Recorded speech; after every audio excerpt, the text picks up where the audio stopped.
general creo que nunca habíamos visto un flash tan lento, tan poco flash. Pero bueno, con Iván Lanegra, secretario general de Transparencia. Iván, tus primeras impresiones de lo que hemos visto. Bueno, fragmentadísimo este nuevo Congreso, que puede ser una buena noticia frente a lo que fue el anterior. Sí, aunque hay que todavía esperar la precisión que nos dan el boca de urna y además lo que efectivamente la OMPE ya hoy mismo empiece a emitir. Evidentemente lo que hace este primer resultado es mostrarnos alguna tendencia que ya venía, ¿no?, de las encuestas que se habían hecho anteriormente. Y perdona, ¿no?, que te interrumpa, nos muestra un resultado que recién aparece el APRA. Recién, 2,8% al Partido Aprista Peruano. ¿Esto Sí. puede subir a cuánto con el más menos? 2 puntos, de acuerdo con lo que ha señalado los que han elaborado esta encuesta, pero mi impresión es que en general el alto nivel de fragmentación del voto, ¿no?, como verás, hay mucha dispersión. Es probable que los cambios que se produzcan afecten básicamente muy parecido a todos los grupos en esta dispersión, ¿no? Está por debajo del PPC, por debajo de Democracia Directa, el Partido Aprista. Sí, bueno, es un resultado muy importante desde el punto de vista de la historia del APRA, ¿no? Porque en realidad podría eventualmente implicar que un partido tan importante como el Partido Aprista no tenga representante en el Congreso, ¿no? Que no ha pasado la valla, lo más probable. Ahí estamos, los últimos 2,3. Vamos, Perú. ¿Y te sorprende hasta ahora el resultado de los morados? Con la última información que hubo sobre Guzmán. Bueno, nosotros, digamos, en Transparencia no hacemos una evaluación de naturaleza a favor de algún partido u otro, no. Pero si mira las encuestas últimas, que en algunas de las cuales no podíamos... Sí, está parecido, ¿no? No podíamos conocer precisamente por esta regla que lo impide, es muy parecido, ¿no? Digamos, en ese sentido no es una sorpresa respecto a la información que ya disponíamos, ¿no? Ahora, lo que estábamos comentando hace un rato, es una regla absurda, ¿no? Que pueda comentarse, saberse todo en las redes sociales. Sin ninguna duda. Lo sabíamos hace un rato tú y yo y muchos de los que también nos estaban escuchando, y era un tema del cual no se podía hablar. Así es. Está como menores de edad los electores. De hecho, esa es una de las propuestas de la reforma política, ¿no? Ojalá que ese tema, entre otras reglas que en verdad ya no tienen ningún sentido bajo las circunstancias actuales, pues se cambien. Bueno, la pregunta ha sido si puede ser este Congreso peor que el anterior. Como lo estás viendo hasta este momento, bueno, era casi preguntarse, algunos se preguntaban si podía ser el segundo gobierno de Alan García peor que el primero, ¿no? Pero podría haber sido peor. ¿Tú crees que con esta distribución, qué futuro le ves? Es otra distribución del poder en el Parlamento. Una distribución completamente diferente a la que hemos tenido en el periodo anterior. Creo que hay una dispersión que sin embargo también ofrece la oportunidad de otro tipo de acuerdos que no eran posibles conseguir en el Parlamento anterior. O sea, ¿cuál es el mensaje del electorado? Mi impresión es que no ha encontrado, digamos, ningún grupo que por sí solo pues refleje posiciones que antes tenían como cierta claridad, ¿no?, en elecciones pasadas, y que más bien ahora esa dificultad para encontrar un solo grupo ha dispersado este voto, ¿no? Y que eso a su vez también va a obligar a los partidos y a las bancadas a intentar algún tipo de acuerdo mínimo para construir cierta posibilidad de toma de decisiones, ¿no? ¿Cuál sería el eje, no? Ya no sería oposición al gobierno, lucha contra la corrupción. ¿Cómo ves tú, cómo podrían formarse los diferentes grupos? Mi impresión es que eso va a depender de los temas. Va a ser una distribución que va a seguir seguramente los temas, ¿no? Otros en Transparencia, por ejemplo, y ahora ya que podemos hablar de algunos de los partidos, con 8 partidos, muchos de los cuales están ubicados en la parte alta del resultado en este cuadro. O sea, tú dirías que están casi seguros ¿hasta cuál? Yo creo que hasta el Frente Amplio posiblemente ya estarían muy cerca de asegurar presencia en el Congreso, ¿no? 1.4 Solidaridad Nacional.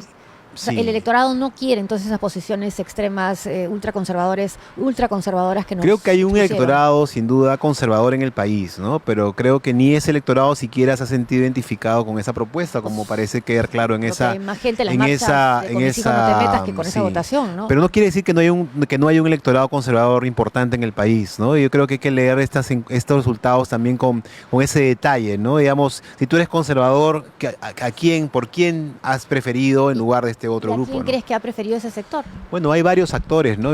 Hay que recordar que muchos de estos candidatos y candidatas que se han presentado respondían más que al partido, a trayectorias personales. Como el caso, por ejemplo, de Alberto de Belaúnde. Por Vamos a ver el ejemplo. caso también de Urresti, Por que puede haber ejemplo. tenido una votación importante. Exactamente. Urresti. Entonces yo creo que hay que mirar más bien ahora con el voto preferencial, dónde están esos actores que han organizado el voto en cada departamento del país. Porque además hay que recordar que para poder ya saber el número de escaños efectivo que obtiene cada partido, hay que mirar necesariamente departamento por departamento.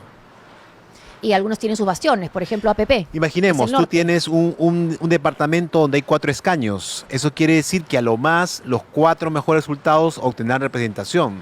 Pero podría ser que sean solo 3. Entonces, muchos de los grupos que, aunque tengan el porcentaje nacional para pasar la valla, pueden que no lleguen a tener escaños en esos departamentos con poco número de congresistas. Se consolida Alianza para el Progreso. Hay que recordar que, si uno ve el porcentaje, en realidad es muy parecido, inclusive menor a lo que obtiene a veces en elecciones subnacionales. Entonces, otro indicador importante es cuántos votos obtuvieron estos mismos partidos en las elecciones recientes regionales y municipales. Acción Popular no ha estado muy lejos de esos resultados, entonces Sí. no es una sorpresa en ese sentido, ¿no? Y lo mismo creo me ocurre con Alianza para el Progreso. El Partido Morado no se puede saber porque no participó en esa elección. No participó. Pero es probable que el Partido Morado también represente, al menos en alguna medida, un voto que, por ejemplo, las elecciones de Lima y Callao fueron de Muñoz. ¿Ves alguna síntoma de castigo, premio a la disolución del Congreso aquí? ¿Cómo se lee por esos resultados? No, yo creo que son dos actos separados. Es decir, sí existía en la sociedad peruana una clara animadversión, ¿no?, a varias de las decisiones que había tomado el Congreso, ¿no? Y por lo tanto, ese sentimiento se vio atendido con la disolución. Pero el acto ya de elegir un nuevo parlamento es otra historia, ¿no? Parece que nos hubiéramos olvidado. Es una historia de la diferente, disolución. una historia diferente y porque además se dio un contexto en el cual teníamos algo absolutamente inusual: elegir solamente parlamentarios. Primera vez que lo hacemos. Y elegir por una agenda a la cual no estamos acostumbrados a seguir. Sí. Es una agenda de solo ver lo que el Parlamento hace. Claro. Ahora, Acción Popular, ¿qué significa ese voto por Acción Popular? ¿Cuál es el mensaje del electorado que vota por Acción Popular? Además de Bueno, recordar el hay símbolo, varios- la lámpara no contaminada. Hay por los varias cosas, presidentes. ¿no? Varias cosas. Primero, que es un grupo que tuvo representantes con varias posiciones. Inclusive dentro de la bancada anterior habían Sí. varias posiciones de una misma bancada. Hay varios, digamos, tendencias y posiciones dentro de este grupo. Creo que ese carácter, digamos, esa flexibilidad les permitió captar a votos de diversas tendencias y posiciones, pero más basado posiblemente por los liderazgos locales, más que por un asunto de solamente la recordación Y del marcados partido. por las elecciones también de Lima y la victoria de Muñoz. Es un ejemplo muy importante, ¿no?, del tipo de recordación reciente y lo que logró Acción Popular con esa elección. Recordación reciente, no tanto desempeño, porque tampoco es eso. No, es un grupo que la gente no siente que está involucrado con los gobiernos últimos, que, digamos, hay personajes que no son tan, digamos, lejanos en la historia, como Valentín Paniagua, por ejemplo, combinado con resultados de actores locales que jalan voto también en esa dimensión, ¿no? Sigue siendo una federación de independientes, Pero antes igual tenía un líder, sumado es un porcentaje de 11%. que no es mucho. Que no es, mucho. digamos, en una elección nacional, no está muy alejado de la votación que obtuvo Acción Popular en la elección del 2016. ¿Qué ha sido su característica, no? La característica de ser una suma, una federación de independientes, Acción Popular, pero antes tenía un líder, ¿no? Ahora puede tener hasta 3 o más.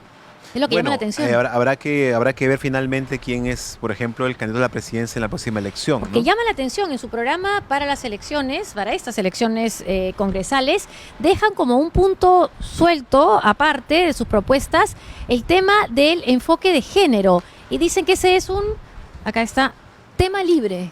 O sea, no se han puesto de acuerdo sobre eso. Sí, miren, nosotros en Transparencia le hemos pedido a los partidos que presenten agendas legislativas Sí, partidarias. Transparencia.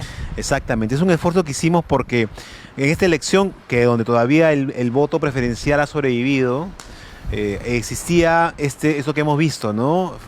Las múltiples propuestas a nivel individual de cada candidato y candidata. Y eso no ayuda para nada a ordenar no solamente la elección, sino el trabajo hacia adelante. Entonces, en varios puntos me parece que existe la posibilidad de construir algunas coincidencias, incluyendo algunos temas vinculados con reformas puntuales. Por ejemplo, ¿cuál te parece que debe ser básico? A ver, es claro básica? de que hay un consenso de que el tema de la inmunidad tiene que ser tocado. Sí. Y Incluso que- el FREPAP también. Bueno, hablemos del FREPAP también en un momento. Entonces, digamos, todos plantean algunas variaciones, alguna respuesta al tema, pero todos tienen el tema dentro sobre la mesa. Por ejemplo, todos señalan que hay que tomar nuevas medidas para luchar contra la corrupción, aunque varían las propuestas que plantean sobre el tema.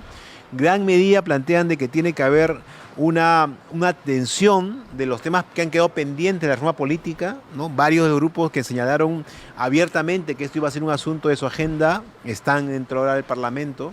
Entonces sí hay posibilidad de construir una agenda entre los partidos, ¿no? En transparencia nos interesa, no promovemos ninguna propuesta en particular, Claro. pero sí consideramos que hay que generar esos espacios para construir consensos que nos lleven a tener mejores reglas en el 2021, porque ese es el tema ahora central, ¿no? ¿Las reformas se aplicarían en el 2021 o todavía no? Deberías poder hacerse siempre y cuando se haga una modificación transitoria de la ley orgánica de elecciones para permitir que las normas que se aprueben, por ejemplo, Por en ejemplo, agosto, imaginemos que queremos avanzar con el tema de la paridad y hacerlo más rápido y no esperar el 2031. Imaginemos que ya no queremos unas primarias universales y abiertas solamente para los partidos nuevos, sino para Sino para todos. Por ejemplo, ese tipo de cosas tendría que ser aprobado, pero incluyendo una norma transitoria que permitiera que esa norma sea aplicable en la elección presidencial que viene. Y para todos. Y para todos. Y eso sí, los partidos que no pasan la valla mantienen su inscripción. Claro, el Jurado Nacional de Elecciones, en una decisión de su pleno, precisó de que para esta elección, en tanto era extraordinaria, ese fue el argumento, Sí. no podía aplicarse el tema de la eliminación en el registro de organizaciones políticas a partir del hecho de que no se supere la valla electoral. ¿Y eso qué te pareció esa decisión? Otros la hemos criticado, ¿no? Creemos que es una decisión incorrecta. Creo que aunque cabe una interpretación formal, ¿no? Casi literal de la norma, hacer ese tipo de aplicación, nos parecía, ¿no? Que en realidad lo más adecuado era ir avanzando en una reducción del número de partidos hacia un número que sea más manejable. Inclusive con algo tan básico como, por ejemplo, un debate, ¿no? Un debate de 21 partidos es realmente imposible, ¿no? ¿Cómo lo hace? Bueno, estamos viendo que en Estados Unidos hay dos partidos, pero hay muchos precandidatos, ¿no? Claro, pero son individuos. Sí. Pero acá tienes no solamente 21 partidos, sino que dentro de cada partido tienes, por ejemplo, solo en Lima, 36 candidatos. Así es. Y las pasos serían más o menos como lo que viene, como lo que se hace en la Argentina, por ejemplo, que es un ensayo general. Sí, más que un ensayo, porque de acuerdo con por lo menos la propuesta que se ha avanzado, hay que sacar un porcentaje mínimo de 1.5% del total de los votantes para tener derecho a presentarse en la elección ya general. Ajá. Que sí elige a los presidentes.